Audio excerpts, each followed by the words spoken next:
Entonces les voy a mostrar algunas cosas, unos resultados que no son tan recientes y unos recientes de condensación bosónica. La verdad que son métodos matemáticos aplicados a sistemas de partículas, en el caso cuántico, y en un caso especial de partículas, los bosones. Y el método que vamos a ocupar acá para demostrar, voy a decir que es la condensación y todo eso, para que no se preocupen mucho por eso. Y es un tipo de condensación que va a ser, que se llama no convencional. Los físicos no están muy convencidos de que esto funcione, pero la verdad es que los modelos matemáticos, cuando uno estudia sistemas de partículas a nivel cuántico, las partículas en primera cuantización, lo que se llama primera cuantización, se pueden estudiar usando operadores. Cuando uno tiene partículas clásicas, por ejemplo, uno sabe exactamente cuál es la posición y el momentum de la partícula, la energía cinética, si quiere. Esas son variables clásicas. La primera cuantización consiste en reemplazar las variables clásicas por un cierto tipo de operadores definidos sobre un espacio abstracto, un espacio de Hilbert. Permiso, no hay problema. Estoy bajando.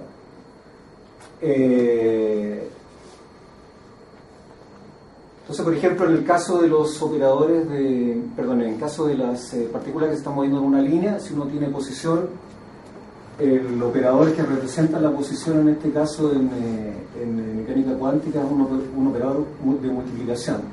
Y en el caso del momentum, el operador que representa el momentum es una derivada. No vamos a hacer mucho énfasis en eso, les voy a mostrar las nociones generales. Cuando uno quiere trabajar con una partícula, trabaja con esos operadores en general. Pero si quiere trabajar con sistemas de partículas, y sobre todo que están confinadas en una cierta región del espacio, entonces, como no puede hacer, tiene demasiados elementos, entonces lo que uno tiene que hacer es estadística sobre estos sistemas. Y eso es lo que vamos a construir acá, o por lo menos es lo que vamos a aplicar. Se lo voy a explicar muy someramente de qué se trata, sin entrar en detalles de qué son cada una de estas cosas. ¿Por qué se llama condensación no convencional? Porque en general la condensación depende de la temperatura, y esta condensación que yo les voy a mostrar acá no depende de la temperatura, sino que depende de un parámetro del sistema que es el potencial químico. ¿Cómo aparece esto? Aparece matemáticamente, porque el operador que representa el momentum de las partículas, o la energía cinética de las partículas, en primera cuantización el operador laplaciano. El laplaciano definido sobre una cierta región del espacio con ciertas condiciones de borde. Entonces, eventualmente ese operador puede ser autoadjunto, definido sobre un conjunto que es denso en el Hilbert. Y lo importante es que el espectro del operador, o sea, el conjunto de los valores propios del operador, es discreto. Toma valores discretos. Y además es numerable, o sea, puedo numerar cada uno de los valores. Ya hay un valor que es el más pequeño. Esos valores del espectro son energías del sistema. Las energías posibles a las cuales puede acceder el sistema de partículas. Se pega saltito. Esa es la idea general. En segunda cuantización, ese espectro del operador laplaciano para la partícula sola también aparece. Y lo vamos a ver aquí, yo se lo voy a describir. Cuando las condiciones de borde son de cierto tipo, son de tipo repulsiva, o sea, hay repulsión con las paredes del container en donde están encerradas las partículas, uno de los valores propios, el de más baja energía, el que representa la energía más baja, la del ground state, ese es negativa. Pero eso es una situación matemática, no es una cosa que se verifique en la naturaleza en general. Hay algunos problemas específicos en donde uno, cuando encierra este tipo de partículas, que son partículas de Bose, en la interacción con las paredes del container, se obtienen ese tipo de perturbaciones y se obtiene ese tipo de espectro, pero es una cosa muy rara que no se ha verificado experimentalmente. Por lo tanto, esa es la novedad que tiene el modelo de acá. Entonces, la condensación, ¿y la condensación en qué consiste? En la naturaleza existen dos tipos de partículas, los bosones y los fermiones. ¿Cuál es la diferencia entre uno y otro? En mecánica cuántica, ahora las partículas no están definidas por su posición o por su momentum, sino que sencillamente son estados o son elementos de ese espacio de Hilbert. Y los módulos de los valores absolutos de esas funciones de onda, representan probabilidades, densidades de probabilidad, los cuadrados representan densidades de probabilidad y la partícula se encuentra en una región del espacio.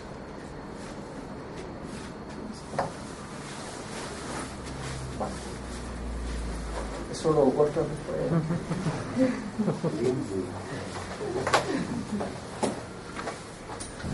La gracia que tienen los bosones respecto de los fermiones, un caso típico de bosones son los fotones, es que los bosones son gregarios, o sea, en un estado específico puede haber muchos bosones. En el caso de los fermiones, como los electrones, puede haber solamente un fermión. Entonces, en el caso de los electrones, por ejemplo, puede haber un solo electrón asociado a uno de esos elementos del Hilbert, o a uno de esos estados accesibles. En el caso de los bosones, a un estado, a un elemento de ese espacio de Hilbert que representa el estado del sistema, pueden haber infinitos, si uno quiere. Entonces, ¿qué pasa con la condensación bosónica? Uno tiene las partículas encerradas en un container y lo que pasa es que cuando uno baja la temperatura, o lo que uno esperaría, es que una cantidad apreciable de esas partículas queda asociado al estado de mínima energía, que es lo que se llama el ground state. O sea, el elemento del Hilbert que representa el estado de más baja energía está acompañado, ¿no es cierto?, con el valor del espectro mínimo. El método que vamos a usar acá es un método que se llama de hamiltonianos aproximativos y que fue introducido para estudiar el modelo de Bardeen-Cooper-Schiffer, que tiene que ver con la superconductividad. Y en algún momento alguien se dio cuenta de que ese modelo, que ese mecanismo usado para fermiones era aplicable también para bosones. Es un poquito más complicado hacerlo porque uno tiene que mezclar el método con otros que tienen que ver con probabilidades, y es lo que se llama el método de grandes desvíos, que no vamos a dar detalle acá, pero que es importante. La gracia de estos métodos es que pueden ser, de estos modelos que a pesar de que son cuánticos, pueden ser estudiados clásicamente. Aquí las cosas se supone que no conmutan unas con otras. Todos los operadores que van a aparecer acá no conmutan unos con otros. En general, en estos casos particulares, porque dice que son métodos, son sistemas exactamente resolubles, porque pueden ser reducidos a modelos clásicos, que a pesar de que estoy estudiando mecánica cuántica, ¿no es cierto?, pueden ser estudiados clásicamente. Esa es la gracia que tenemos. Ahora, eso es usual porque los modelos generales del sistema de partículas son tan complicados que lo que uno tiene que hacer es reducirlos y encontrar operadores que se llaman hamiltonianos efectivos, que son los que representan la energía y que son de fácil trabajo. O sea, uno puede trabajar con ellos fácilmente. Entonces les voy a mostrar un poquito en qué consiste esto. Ustedes ven acá, este es un modelo de Bose para partículas interactuantes. Si ustedes se fijan, este operador que está aquí está definido sobre un cierto espacio abstracto, que no lo vamos a mirar acá. Este operador que está aquí se llama el operador número de partículas. Estos índices que están aquí, los P y los 0, bueno, aquí es con P igual 0, representan momentum para la partícula. Pero es un conjunto de índices. El índice más pequeño, si uno los pudiera ordenar, es el índice P igual 0, y ese es el que está asociado al ground state. Esa es la energía a momentum 0. Y lo que vamos a pedir en el caso de estos modelos es que esa energía sea negativa. Estos operadores que están acá se llaman operadores de creación de partículas y estos aniquilan partículas. Esto es lo que se llama el self-scattering y representa la interacción del modelo o de las partículas con las paredes del container. Hay uno que no está incluido acá que se llama el cross-scattering, que es interacción, son choques entre partículas que están en diferentes estados en el ground state, pero eso lo vamos a ver, se lo voy a mostrar nomás cuando termine de explicarles en qué consiste el problema y cómo se resuelve. ¿Dónde se ve la interacción de las partículas? Aquí todavía no hay interacción, ni aquí tampoco. La interacción se ve acá. Este operador N que está aquí, ese operador N que está ahí es el operador número total. El N sin tilde es el operador número total de partículas, donde cada uno de esos N está representado por esa expresión de ahí. Es el operador que crea partículas con momentum P y ese es el operador que aniquila partículas con momentum P. Para P distinto de 0, eso es sencillamente energía cinética, con P distinto de 0. Y cuando P vale 0, eso es un número lambda que es un número negativo. Y eso tiene que ver con las condiciones de borde atractiva en el caso laplaciano. No aparece aquí, no se ve, pero es eso. El sistema libre, que es representado por el laplaciano, si uno lo mira en segunda cuantización, no en primera, el laplaciano, ¿no es cierto?, en segunda cuantización tiene esa expresión. Aquí están todos los valores propios del problema de valores propios que uno resuelve con condiciones de borde atractiva. El más chico, ¿no es cierto?, es el lambda L0. Ese es lo que se llama operador de energía libre. Este es el término de self-scattering. Este es el operador número total de partículas. ¿Qué gracia tiene este operador? Me dice, aplicado sobre elementos del Hilbert, cuántas partículas tiene el sistema en un momento determinado. Este es un conjunto de índices que no vale la pena definir. Este es el mismo operador de números, pero le sacamos el momentum cero. Pero eso es una cosa por una cuestión práctica. Y una cuestión importante, y que es lo que refleja que esto en realidad es mecánica cuántica y no es mecánica clásica, es la relación de conmutación que cumplen los operadores de creación y aniquilación de partículas. Entonces, si yo opero con índices diferentes, P y Q, entonces AP a daga Q menos a daga Q a P es el delta de Kronecker, ¿no es cierto? Eso vale 0 cuando son distintos y vale 1 cuando son iguales. Y eso tiene que ver también con la estadística, con esta no exclusión que tienen los fermiones de mantenerse en un estado determinado, a diferencia, los bosones, perdón, a diferencia de los fermiones. Eso es importante. El espacio sobre el cual actúan en general es ese, se llama espacio de Fock, pronúncienlo bien, Fock, y se construye sobre la base de un espacio L2. Ahora, ¿cómo se hace esto? No importa, pero lo importante es que este es un sistema de muchas partículas y lo que yo voy a hacer es examinar un sistema en donde ese número de partículas está variando, dependiendo de un parámetro que se llama potencial químico. Entonces esto, vuelvo a repetir, son las energías asociadas al sistema libre, o sea, el conjunto de valores propios del laplaciano en el espacio de momentum. Adelante. Ese es el operador que representa las interacciones de las partículas con las paredes del container. Esto va a ser un cubo, ¿verdad? Y además va a haber condiciones de borde periódica. Este es el operador número total de partículas y el operador número total de partículas excluidos en modo cero. Entonces lo que uno tiene que hacer es encontrar, como esto es estadística del sistema de partículas, yo no puedo estudiar la partícula por partícula porque son infinitas eventualmente, entonces lo que uno tiene que hacer es una estadística. Y para eso tiene que establecer o definir un promedio sobre los operadores. El álgebra de observables físicos es un álgebra de operadores autoadjuntos definidos sobre el espacio de Fock que yo había definido antes. Entonces, por ejemplo, no sé, uno puede definir la energía del sistema y calcula el promedio de la energía del sistema. Este A que está aquí no es una variable, no es una variable real, sino que es un operador definido sobre ese espacio de Hilbert. Ahora uno puede darle sentido a este promedio que aparece acá y está definido de esta manera. Ya, gamma es un operador autoadjunto, puede ser el H que habíamos definido antes. Si uno mira la simétrica, que es un operador autoadjunto, si uno mirara matrices simétricas, bueno, eso es un operador autoadjunto en un espacio de dimensión finita. ¿Okay? Una matriz simétrica es un operador autoadjunto definido sobre un espacio de dimensión finita. Bueno, hasta aquí los espacios son de dimensión infinita.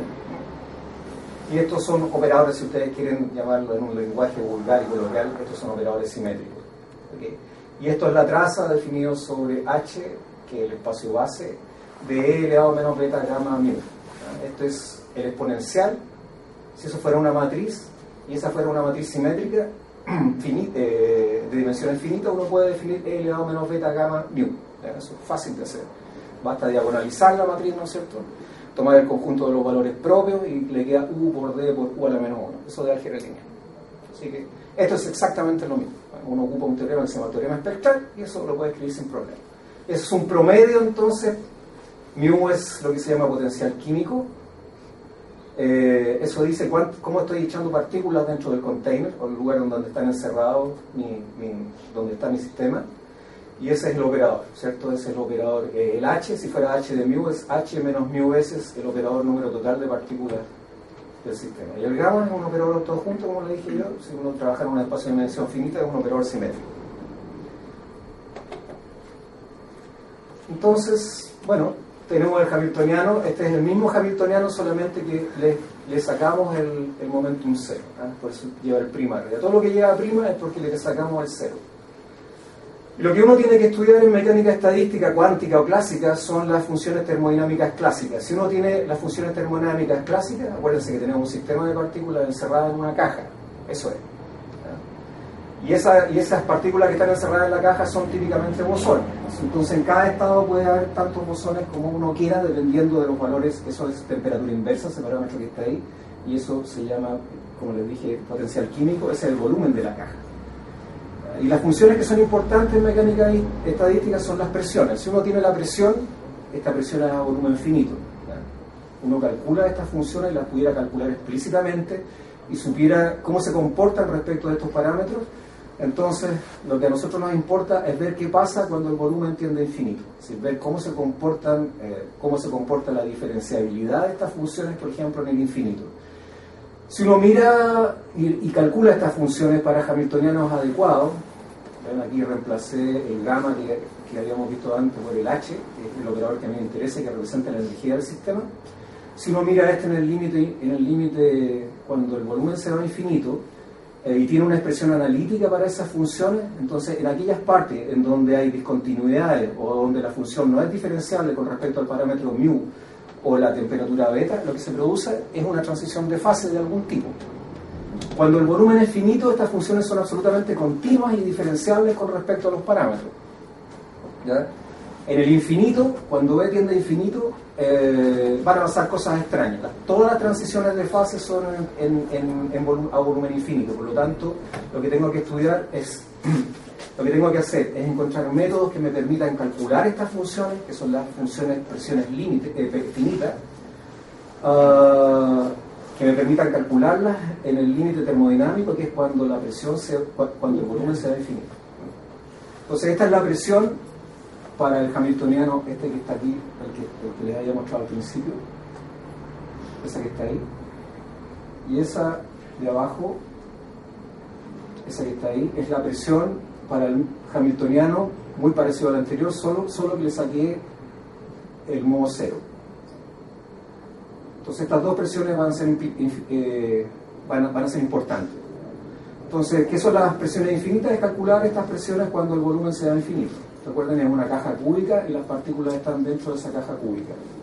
Y estos operadores están definidos sobre un espacio adecuado, que es el espacio de Fock, y el P se calcula calculando trazas de E elevado menos beta, gamma, etc. Esas cosas se llaman semigrupos. ¿Y qué es la condensación bosónica?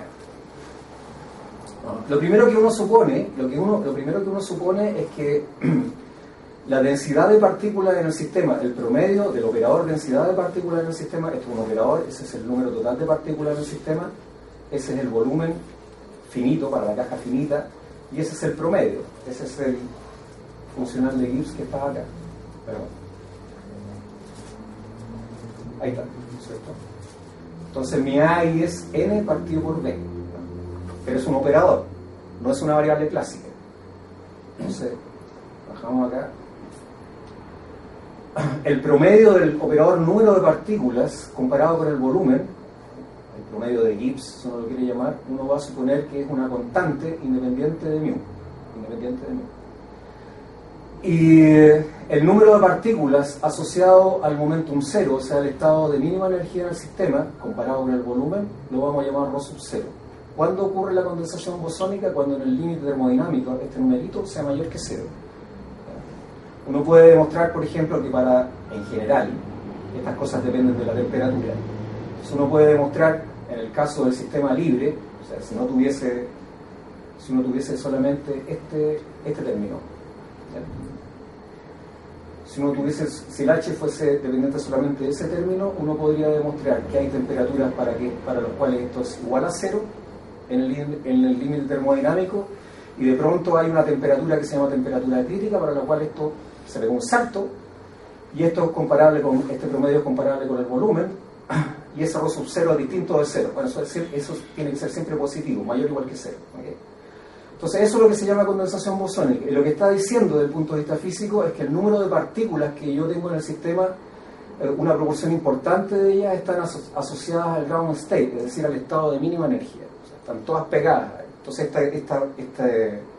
este conjunto de partículas asociadas al ground state ya no representan solamente un fenómeno cuántico, sino que tienen manifestaciones macroscópicas. O sea, eso se detecta macroscópicamente. ¿El qué se detecta macroscópicamente? Por ejemplo, en el caso del helio 4, del helio líquido, cuando uno baja mucho la temperatura, el helio, cuando uno tiene un líquido dentro de un capilar, lo que suele suceder, ¿no es cierto?, es que hay fricción con las paredes del capilar. Cuando se produce la condensación, eso no está demostrado absolutamente, en algunos casos está demostrado, pero son demostraciones teóricas. Esto es un supuesto. Cuando se produce la condensación, lo que uno espera es que esa fricción sea prácticamente nula, es decir, el líquido se vuelve superfluido, y lo que pasa en la práctica con el helio 4 es que sale de las paredes del capilar absolutamente y se evapora. No se evapora, sino que sale por los bordes. Si ustedes han tomado las botellas de aceite, por ejemplo, eso pasa con todos los líquidos. Lo que pasa es que algunos son más rápidos y otros menos.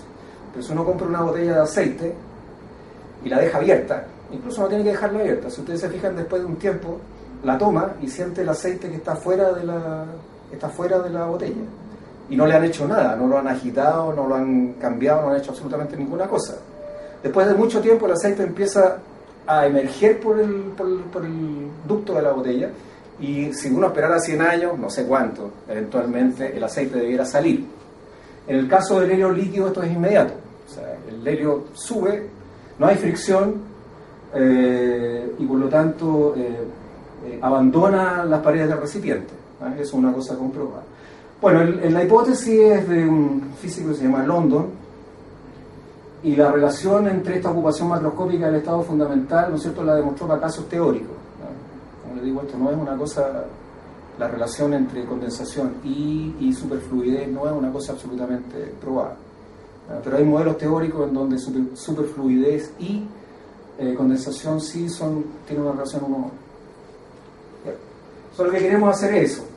Como les dije, en el caso del modelo libre, sin esas interacciones con las paredes, esto depende de la temperatura. Pero en este modelo que vamos a ver acá, y esa es una cosa paradójica, la condensación emerge en el sentido explicado recién, y cuando este lambda que está aquí es un valor propio negativo del espectro, el más chico, el más pequeño del Hamiltoniano. Entonces recuerden, vamos a suponer que la densidad total de partículas, yo voy metiendo partículas, voy haciendo tender el B al infinito, calculo el promedio, y esa razón que estoy calculando aquí se va a mantener constante en el tiempo. Entonces quiero ver cuándo eso es positivo, para qué valores de mu o para qué valores de la temperatura, si es que la temperatura influye. Y eso es lo que vamos a llamar condensación. La condensación no solamente es ocupada para este tipo de modelos, hay muchas cosas que uno puede explicar con este tipo de fenómenos, ¿no?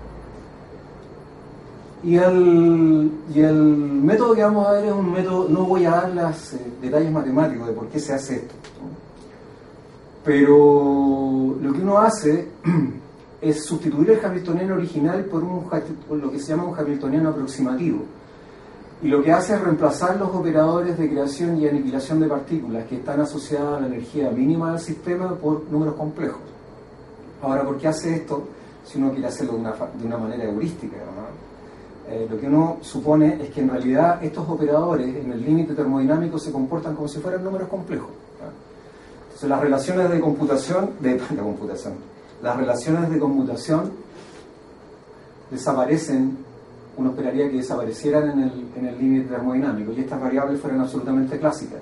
Si yo dividiera por B aquí y promediara con respecto al funcional de Gibbs, dividiera por B, eso es delta PQ, que es el delta de Kronecker dividido por BL, por el volumen, ¿no es cierto? Pero eso es 1 cuando P es igual a Q y es 0 cuando P es distinto de Q. Así que, y el promedio termodinámico de la función identidad es solamente 1, así que eso no hay problema. Así que me queda 1 partido por BL. Cuando BL sea infinito se va a 0. Entonces, en promedio, esa relación de conmutación desaparece en el infinito. Eso es lo que dice. Y por lo tanto, es desde el punto de vista matemático, insisto, no está la demostración aquí, es plausible reemplazar esos operadores por números cuando uno trabaja en el límite termodinámico, es decir, cuando el volumen de la caja se va de alguna manera adecuada al infinito. Entonces lo que hacemos es reemplazar en el operador original los operadores de creación y aniquilación de partículas por esos que están ahí. Y lo que uno obtiene es eso, y esto es una forma cuadrática en el módulo de C. Y la demostración, la primera demostración, recuerden lo que les dije al principio, lo que uno quiere obtener son expresiones analíticas para la presión en el límite, para esa función que yo les había mostrado al principio. ¿Dónde está la presión aquí? Ahí está la presión. Si yo tengo esto, yo puedo calcularle todo el modelo en el límite. Calcular en dónde hay transiciones de fase, dónde hay singularidades para los valores de beta y mu, etc. Y eso representa algún tipo de transición de fase desde el punto de vista físico, que uno debe analizar. Entonces, el primer teorema era ese que les mostré.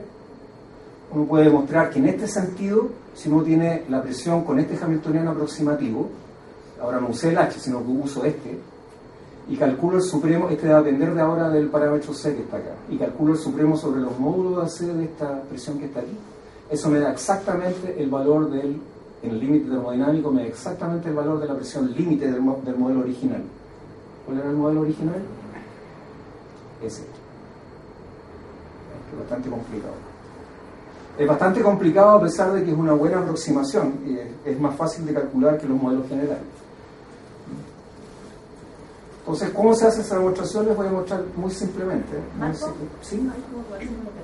El C es un número complejo. El C es un número complejo. ¿Cualquiera? Claro. No, Es una variable compleja. ya. El C es algo que va a variar, que tú por eso estás calculando el supremo sobre los módulos de ese número complejo que está acá. Es un parámetro que tú incluyes aquí cuando haces la aproximación. Y ahí este supremo es tomado sobre el módulo de ese parámetro. Y después calculas el límite. El asunto es que esta cantidad es calculable.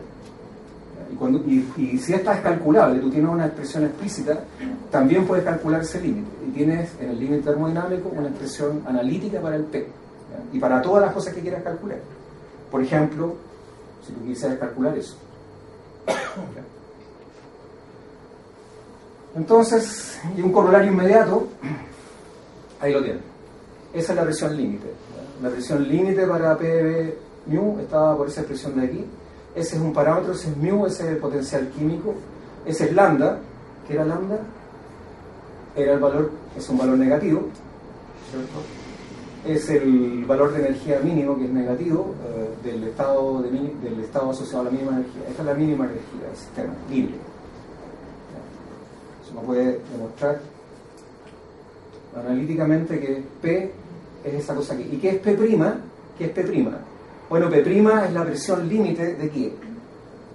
Del modelo con este hamiltoniano. Pero resulta que el modelo con este hamiltoniano lo puedo calcular. Y lo puedo calcular usando probabilidades, análisis estocástico. Este es fácil de calcular. Cuando no tiene el modo cero, es fácil de calcular. No lo vamos a hacer acá, pero créanme que se puede. Ese tiene una expresión explícita, conocida, usando el método grande de desvío. Y el segundo corolario es que para mu mayor que lambda, ρ0 es exactamente mu menos lambda partido por 2a. O sea, la cantidad de partículas en el condensado es exactamente esa cantidad que está ahí, cuando mu es mayor que lambda. Mu menos lambda partido por 2a. Y si se fijan, eso no depende de la temperatura. Eso pasa solamente si lambda es menor que 0. ¿Cómo se demuestra esta cosa? Uno demuestra lo siguiente. Por eso lo voy a poner un sketch de la demostración. Uno hace la diferencia entre estas dos presiones. Esta es la original a volumen finito y esta es el aproximado.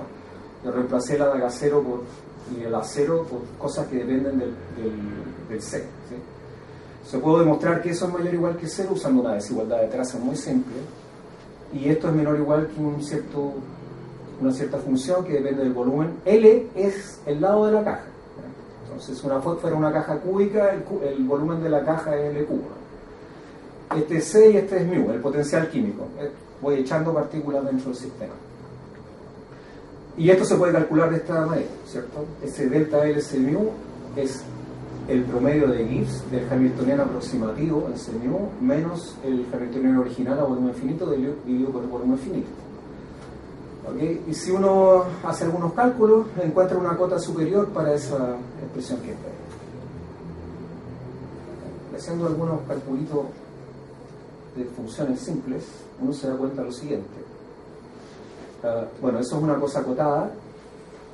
Calcula el supremo sobre C a los dos lados. Si aquí pongo supremo, esto no depende de C. Esto tampoco. Aquí me queda supremo de menos, saco el menos afuera, me queda un ínfimo. Y al otro lado me queda supremo sobre C. Así que, perdón, ínfimo al otro lado. Tomo ínfimo y me cambio supremo al medio.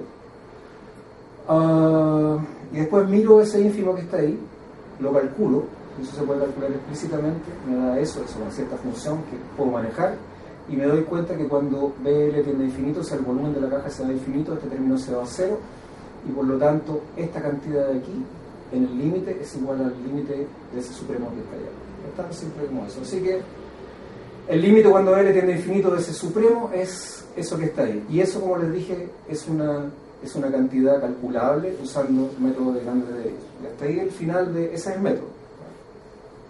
Reducido a la nada. Entonces, les voy a mostrar aquello para lo cual estábamos convocados. Que no era esto. Pero tengo que cambiarme de... Qué rápido, mi vida. Les voy a mostrar los resultados. ¿Ya? Vamos a hacer esto. Entonces, bailemos esto. Si me aguanta. Entonces, fíjense. Yo, en el título de la... Esto está publicado en el 2010.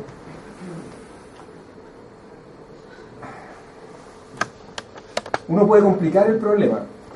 ¿Dónde está el...? Ya lo habían complicado, pero si no es complicado. ¿Dónde estaba la...? Tengo que abrir. Ahí está. ¿Y dónde está el...? Acá. Pantalla completa. Chuta. Aquí sí que me quedo chico. Ya, pero miren, para no complicarlo. Pero disculpa. ¿Cuál es la...? Este es un poquito más complicado. La gracia es lo siguiente. Ahora son átomos que están en una región del espacio. Está chico. Pero miren, son átomos que están en una... ¿La han hecho página en vez de página completa? No puede. Bueno, les explico mientras tanto. Bueno, ahí está la caja, se dan cuenta. Ese D es cualquiera, ¿no? Baja un poquito. Si se fijan ahí, estos son átomos. Este es un sistema de átomos. Bueno, no, en general hay ciertos parámetros que tienen los estados cuánticos, por ejemplo el spin, etcétera, que son característicos de los modelos fermiónicos, pero en el caso de los átomos que representan sistemas bosónicos, el spin también es asimilable. Por ejemplo, si uno tiene un estado phi que representa el estado donde está el sistema, una energía a la cual que está asociada a un estado, ese estado puede tener dos estados internos también. Por ejemplo, uno que uno llame más y menos. Por ejemplo, el ground state, el estado de más baja energía, podría tener dos subestados posibles dentro, conviviendo entre ellos. Entonces lo que tenemos aquí es un sistema de átomos. Eso es lo que se llama, cuando son dos, ¿cierto? Eso es lo que se llama un spin one half, o sea, spin un medio. Pero son sistemas bosónicos, no son fermiónicos. Y esto lo que está diciendo es que hay colisión entre las partículas que están en el ground state asociados a los estados internos. Estos son los mismos, esta también representa interacción con las paredes del sistema. Ese es el self-scattering y esto se llama cross-scattering. Y este es el hamiltoniano libre, es como si no hubiese partículas en el sistema. O sea, no estuviesen interactuando las partículas del sistema. Esto es interacción y esto también es interacción. Y ahí esa función g que está ahí, uno espera que sea de la forma... Si uno la tomara como una variable real, g de x mayor o igual que a por x cuadrado, donde a es un parámetro positivo. Y sigma, esto representa los estados del sistema de cada estado, más o menos. Lo podría poner otras letras. Y las reglas de conmutación son muy parecidas. Estos modelos son harto estudiados. Las energías mínimas son así, ¿cierto? Esto es energía cinética también.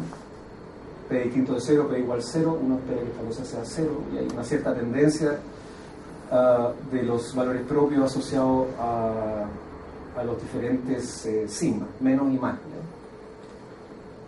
Pero tienen los dos en el límite termodinámico a un valor negativo. Ese lambda ahí lo vamos a considerar mayor que 0, si menos lambda y menor que 0. Ahí está el hamiltoniano libre, se parece a lo que había antes, es el número total de operador número total de partículas, es el que tiene exclusión del modo 0. Esa es la función termodinámica típica, que yo quiero estudiar en el límite termodinámico. Si conozco esa, conozco todo. Esa es la temperatura inversa del sistema. Ahí está H gorrito mu, ese es el operador, menos mu, ese es el n. Este es el parámetro que me dice cómo estoy echando partículas en el container. Acuérdense que un cubo, ahí está el estado de Gibbs, ese es el estado de equilibrio de Gibbs, es el espacio sobre el cual actúa lo observable. ¿Ya? Ese es el número total, es la densidad de partículas. El sistema que uno presume constante también.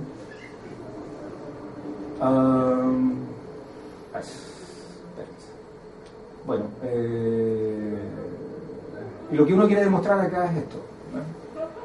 Que para el modelo que está ahí arriba, que tiene dos niveles internos de movimiento de libertad, 2 grados internos de libertad en el ground state, entonces uno quiere determinar los valores de mu para los cuales ρ 0 menos es mayor que 0, la densidad de partículas asociada a este nivel en el estado 0 de mínima energía y asociado al nivel interno más, ¿ya?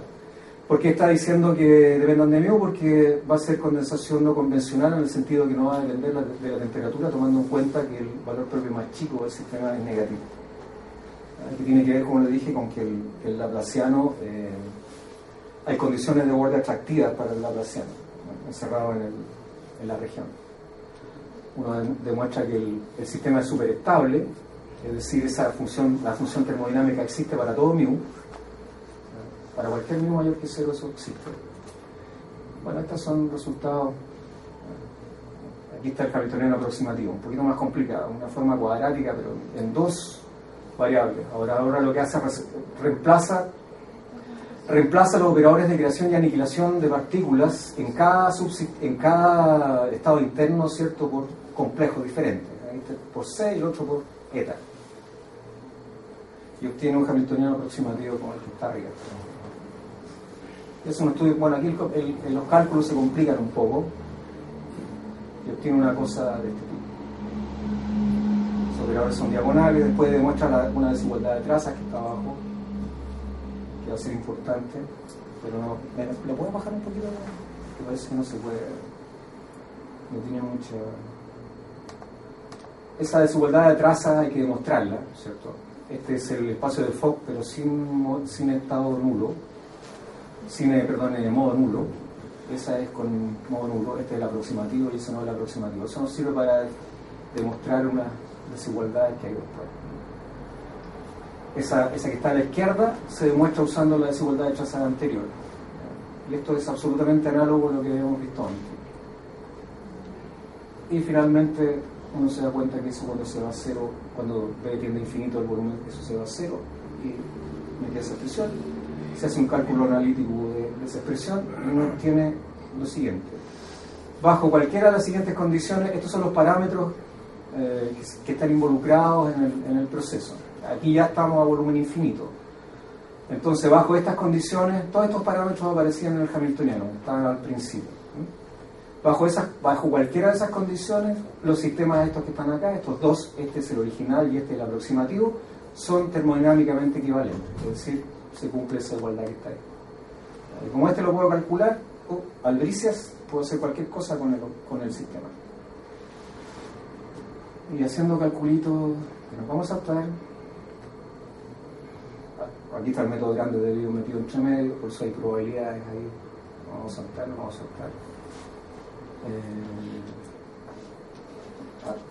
Sube un poquito, por favor. Aquí, un poquito más arriba. Entonces, si uno asume esta cosa de acá, uno sabe cuánto vale P de B también, lo puede calcular exactamente. Este que va con prima, que este es un mean field, esto se puede calcular exactamente, uno sabe cuánto vale usando probabilidad. y estas otras cosas que están acá son también calculables, están ahí, dependen de los parámetros. Esto es lo que se llama un estudio del sistema de fases del sistema. Aquí están los grandes desvíos metidos, pero no vale la pena detenernos ahí. Bueno, y si uno quiere ver si hay condensación, bueno, aquí hay coexistencia de dos condensados de Bose-Einstein no convencionales, si no dependen de la temperatura. Entonces uno puede mostrar que bajo esas condiciones el sistema muestra condensación no convencional en la cantidad y la cantidad de condensado para cada nivel interno del ground state están dados por estas expresiones que están acá y dependen de los parámetros involucrados. ¿Okay? Eso tiene una gracia además, porque estas son muchas partículas que están asociadas al mismo estado interno y las dos interactúan entre ellas. Entonces uno puede ver cómo estas se comportan como si fuera una gran onda en donde hay interferencia entre los dos condensados, etc. Se comportan no solamente como partículas, sino que se comportan como ondas. Pero eso ya es un fenómeno macroscópico. O sea, cómo un fenómeno cuántico termina transformándose bajo condiciones críticas en un fenómeno macroscópico. Ahora hay muchos que piensan que los fenómenos cuánticos sirven para transmitir el pensamiento y todas esas cosas. Eso es mentira. Para que se produzcan estos fenómenos críticos uno necesita temperatura cerca del cero absoluto. Entonces es bastante difícil que, salvo que uno se meta en un refrigerador muy especial, que llegue a producir una cosa de ese tipo. Bueno, y hay un montón de otros fenómenos críticos que se estudian, ¿no es cierto?, que tienen más interés desde el punto de vista de la física que desde el punto de vista de la matemática. Ese es con spin 1/2, y este es el último resultado, y con eso terminamos. Que es con spin 1, o sea, son 3 estados internos.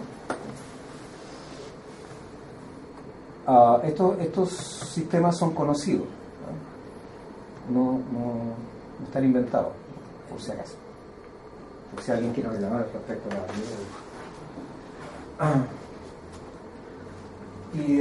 bueno, aquí tienen 3, son parecidos. Aquí hay 3, ¿no es cierto? También hay interacción hay colisiones entre partículas asociadas a distintos estados, un poquito más general. Bueno, hay que calcularlos. Les voy a mostrar nomás, aquí hay que estudiar un poquito. Aquí tiene que definir, uno tiene que resolver ecuaciones cuánticas, entonces, pero eso ya está bien hecho, así que no hay problema. Trabajar un poquito con formas cuadráticas. Les voy a mostrar los resultados.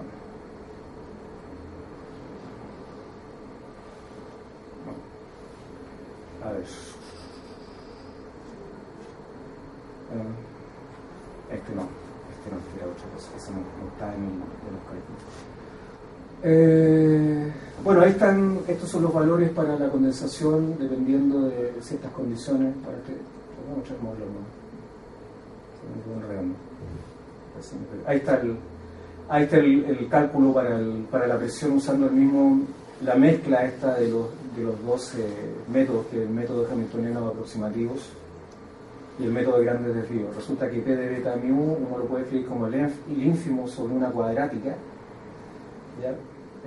Más P i de prima, este es el hamiltoniano del operador del libre, o sea, aquí no hay interacciones, esto es calculable, y esto es fácilmente calculable, entre comillas. Entonces, si uno tiene esto, puede calcular condensación en cualquier caso. Así que no es un resultado conocido. La única diferencia es que se complican los cálculos en la medida de cuán complicado puede ser calcular el ínfimo de esta expresión que está acá. Y además se está calculando en un caso muy particular. En realidad el caso general es dificilísimo y queda planteado más abierto como no está acá. Ahí está, sale una cosa extrañísima. Entonces uno se reduce a valores estos son parámetros que aparecen en el hamiltoniano original. Les voy a mostrar el hamiltoniano original. Ahí están los gamas, hay un montón de gamas metidos entre medio. Entonces son tantos gamas que finalmente el cálculo, para poder hacerlo realmente y hacer un cálculo directo y obtener una solución explícita, uno necesita restringirse a un caso muy particular, que no deja por eso de ser interesante. Y esa es una cosa que ya resolvimos. Esa es la condensación, esos son los métodos en estricto rigor y en resumen. Si alguien quiere hacer una consulta, eso es todo. Y como les digo, esta condensación no depende de la temperatura. Ahora alguien puede levantar la mano y decir, pero eso no se ha visto nunca. Es cierto. Hay muchas cosas que no se han visto todavía, pero matemáticamente es posible. Teniendo sistemas en donde el laplaciano, como les dije, tiene condiciones, uno impone condiciones de borde repulsivas, que es una condición de borde de una derivada normal sobre la región, que tiene que ver con un parámetro que es positivo. Esos son condiciones de borde atractivas. O sea, cuando uno resuelve el problema, le aparece el problema de valores propios. Uno tiene un operador autoadjunto definido sobre una región acotada, que es el laplaciano, y el conjunto de valores propios es, como les dije, numerable. Son todas las energías posibles numerables que puede ocupar el sistema, y los estados también son numerables, y hay uno mínimo, parte de ahí. Ese es, como les dije, el ground state, el estado mínimo de energía. Eso.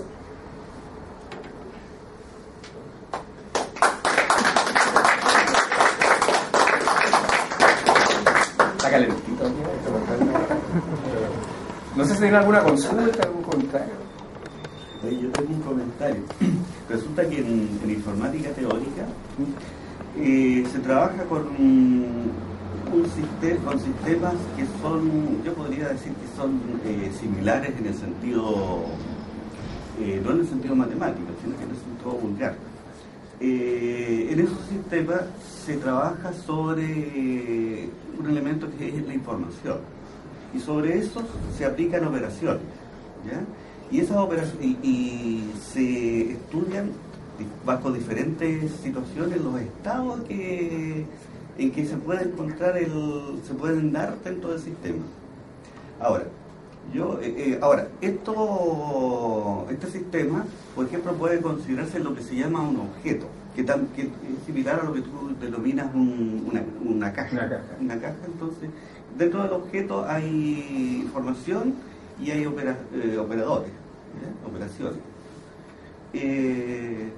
Ahora, y se pueden ejecutar una serie de operaciones así. Ahora, yo veo, digamos, que en el fondo hay cosas similares, digamos, a lo que tú planteas en línea general, ¿ya? Y yo me estaba preguntando si ese tipo de sistemas, ¿ya? Ese tipo de conjunto de información, ¿ya? Puede, junto con las operaciones, puede formar una estructura matemática. Eso en primer lugar, ¿ya? Y probablemente pueda ser, ¿ya? Si es así, probablemente también pueda llegarse a construir ciertos espacios, probablemente. Y ahí se podría dar un morfismo entre, mira, creo que, entre los dos. Pero en teoría de grafos ocupan estos conceptos. Entonces, pero yo no lo he visto nunca. No, o sea, lo he visto tangencialmente. No, es que no estoy hablando de teoría de grafos. No, pero el mismo problema, es el mismo cuento, es análogo. No hay mucha diferencia. Tú tienes un conjunto de nodos con peso entre los nodos, o sea, tienes una rayita con peso. Y tú quieres encontrar ciertas propiedades. No te puedo decir exactamente cuál es el problema, porque te estaría mintiendo. O sea, no te quiero meter un chamullo. Pero se define una función de densidad igual como se define acá. Hay un potencial químico que no tiene que ver con lo que yo te acabo de explicar exactamente, pero hay una analogía entre el fenómeno que estudian. Conozco un par de papers de alguien que hizo algo que tiene que ver con eso, y lo vi, como te digo, tangencialmente, pero entiendo que eso sea es que lo que pasa, Raúl, es que sí, es muy simple. Un fenómeno crítico es sencillamente una situación que se comporta en forma finita de una manera y que tiene comportamientos diferentes de otra manera en el infinito, por una razón muy sencilla. Porque las funciones que representan tu estado finito son buenas cuando son finitos, pero dejan de ser buenas cuando tú estudias un sistema muy grande. O sea, cuando empiezas a tener un comportamiento masivo, o aumentas tu número de nodos, en este caso aumentas el volumen de la caja y aumentas el número de partículas en la caja, esas partículas en el límite dejan de comportarse con la bonomía que tenían anteriormente. Entonces, todos estos fenómenos críticos se producen en límites. O sea, tienen una sucesión de funciones continuas que finalmente no son continuas en el límite. Y el fenómeno estudiado es ese. Ahora, la condensación de Bose-Einstein, en estricto rigor, es un modelo teórico. Porque cuando demostraron en el año 95 experimentalmente que eso experimentalmente se podía hacer, y los tipos se ganaron el Nobel, lo que hicieron fue confinar átomos en un sistema y nunca hicieron tender nada infinito. Entonces lo que hicieron fue enfriarlo. Eso es lo que se llama una condensación generalizada, en donde uno tiene muchas partículas que están asociadas a estados que están muy cercanos al ground state. Entonces los miran, o sea, ¿qué es lo que hacen? Los encierran a través de confinamiento magnético. Las partículas estas se polarizan o tienen spin. Entonces es fácil confinarlas magnéticamente. Después las enfrían con láser. Hay un procedimiento que se llama laser cooling. Después de que las enfrían, haciendo cambiar los parámetros del confinamiento magnético, dejan salir aquellas que están más calientes, entre comillas, y dejan las que están más frías, y así van enfriando el sistema hasta que llega cerca a una billonésima del cero absoluto, o sea, es prácticamente el cero. Y en ese momento los tipos verifican que hay una gran cantidad de partículas que prácticamente no se mueven, si uno quiere decirlo en buen chileno. Esas partículas, y además, entre comillas, se ven, ¿no? Y tienen un comportamiento que es observable macroscópicamente desde el punto de vista de la física, no es que tú lo vayas a ver con los ojos, pero es perceptible. Pero no es el fenómeno que yo te acabo de describir, no es este es el modelo. Esto fue del año 25, esta es una teoría que parte con Bose y con Einstein el año 25, y tiene una estructura, tiene un aparataje matemático detrás. Las demostraciones experimentales de la condensación bosónica hoy día son diferentes, pero estos estudios sirven de base. En estricto rigor, lo que uno querría hacer es tomar los sistemas que tienen ahora y tratar de aplicarles esta regla. Y eso es lo que hacemos ahora. O sea, tratamos de ver si estos sistemas que ahora tienen, que son confinados, uno los podría estudiar modificando parámetros del confinamiento de tal manera que se viera exactamente de esta forma matemáticamente. O sea, el fenómeno de condensación, si bien tiene que ver con eso, tiene que ver con la asimilación de muchas partículas del estado fundamental, la estructura matemática que hay detrás es diferente hoy día. Pero esto sirve igual. Esto es un antecedente. Se demoraron, imagínense, del año 25 a los 70 años en demostrar que esto experimentalmente se podía hacer. O sea, eso es lo que tuvieron que esperar para confirmar su hipótesis. Eso para que vean la potencia del modelo matemático de la mecánica cuántica. O sea, es tremendo. Claro, no, yo mencionaba esto, digamos, en la posibilidad de que hubiera algún matemático que quiera estudiar si estos operadores, como te digo, con esa información constituyen la estructura. Porque yo no he visto aplicación de estos operadores, que utilizan operadores algebraicos, operadores lógicos, ¿no? Con lógicas especiales, temporales, ¿no? Y que probablemente habría que ver, mira, qué cosas tienen que pasar acá. ¿Qué cosas tienen que pasar acá para que estas cosas resulten? Los operadores tienen que ser no acotados sobre los espacios sobre los cuales trabajan, a diferencia de los fermiones, donde los operadores son todos acotados. Pues que sean acotados tiene que ver después finalmente con el hecho de que pueda haber un fermión en cada estado, y no más que eso. En este caso no, los operadores son no acotados. Eso también tiene implicancia en el problema.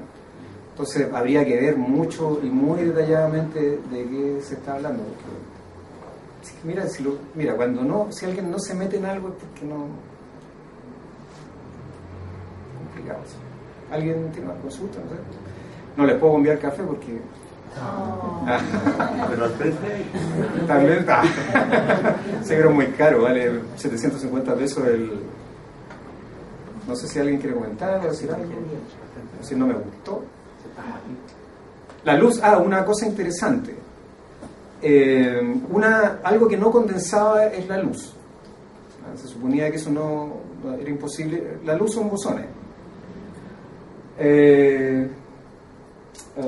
Las partículas de luz son los fotones, ¿no? Entonces uno puede tener muchos fotones en el mismo estado, ¿no? Son gregarios, son gente muy, muy conversadora, no les molesta la compañía. Pero resulta que no condensan, o no condensaban en general, porque en el caso de los confinamientos había intercambio con las paredes del confinamiento. Entonces, para poder producir la condensación uno necesita una característica, necesita imponer una condición que es la condición del número de bosones en el sistema. Es una regla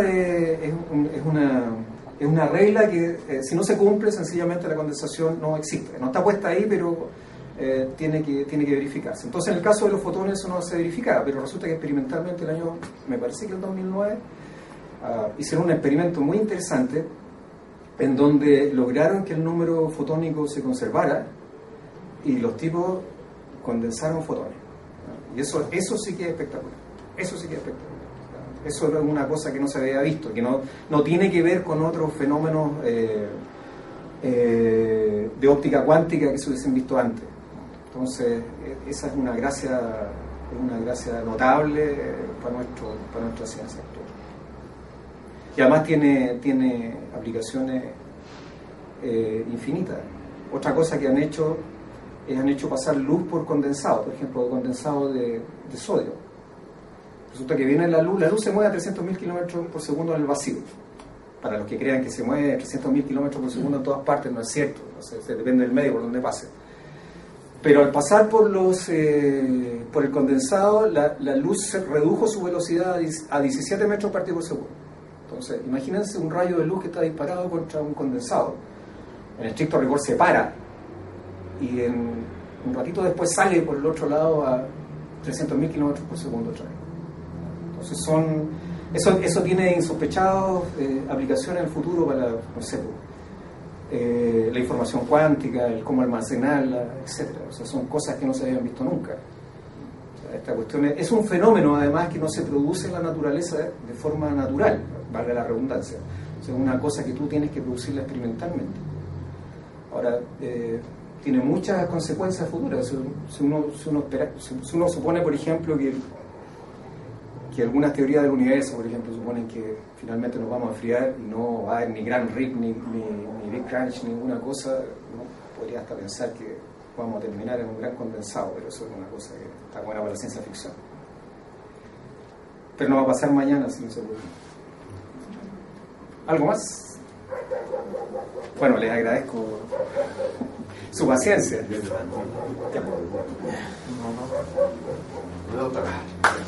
Gracias.